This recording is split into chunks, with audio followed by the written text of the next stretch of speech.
let us start by submitting our two compiles. Let's go to our JCL.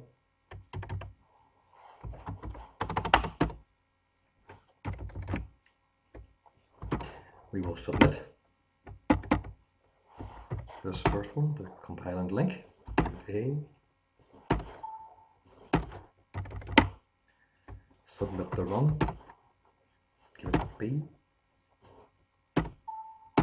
Now we will check our output. Best to split our screen, F2, S, they're held in the held queue, A and B, this is our output, S, and this is what our program does, this A0110A. Let's now F9, we will now look at this program. Let's go to our COBOL dataset, and we will change this program and introduce some errors. E for edit.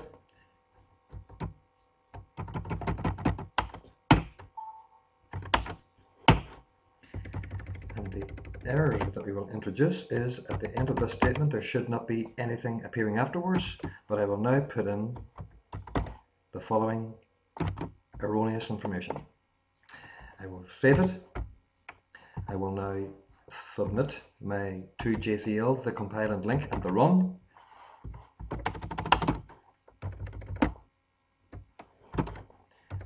First one is the compile and link. Give this one C. Please note, we have a max CC of 12, therefore there's a problem. Most of the time you're not sure what caused this. So let's go to our output, because that's where we have to start debugging our program. Let's have a look at it. The last one we ran was the C option, as determined by our submit.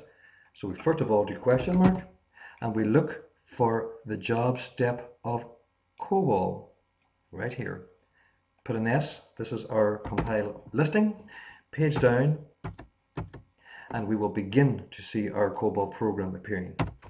As we scroll down, statements that are in error will have the following look and feel. This indicates that statement number 12 has this error and a second error. These errors tend to be quite cryptic and technical. Let's try and have a look. It is clearly saying that statement number 12, which is this, is in error. The statement can be difficult to read at times, and with practice this will become easier for the learner. It reads ABCD was invalid, and yes it is, folks, because this is appearing here after the stop, run, full stop, and there cannot be anything appear after the statement. Therefore it is an error that has caused two error messages. So that is the purpose of that error.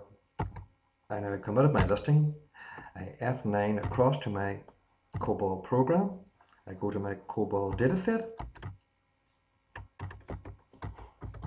I go in to that program, E for edit, take that line out of it, which is here,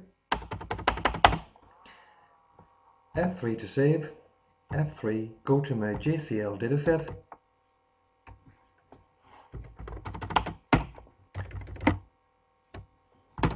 submit both my JCLs again, this time hoping to get a 0.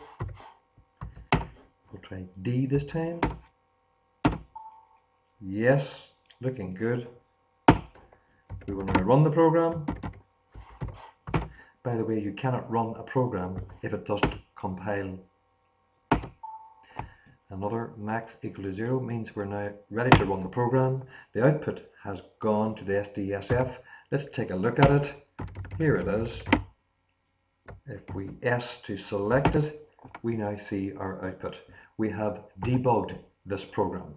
That is the end of this exercise.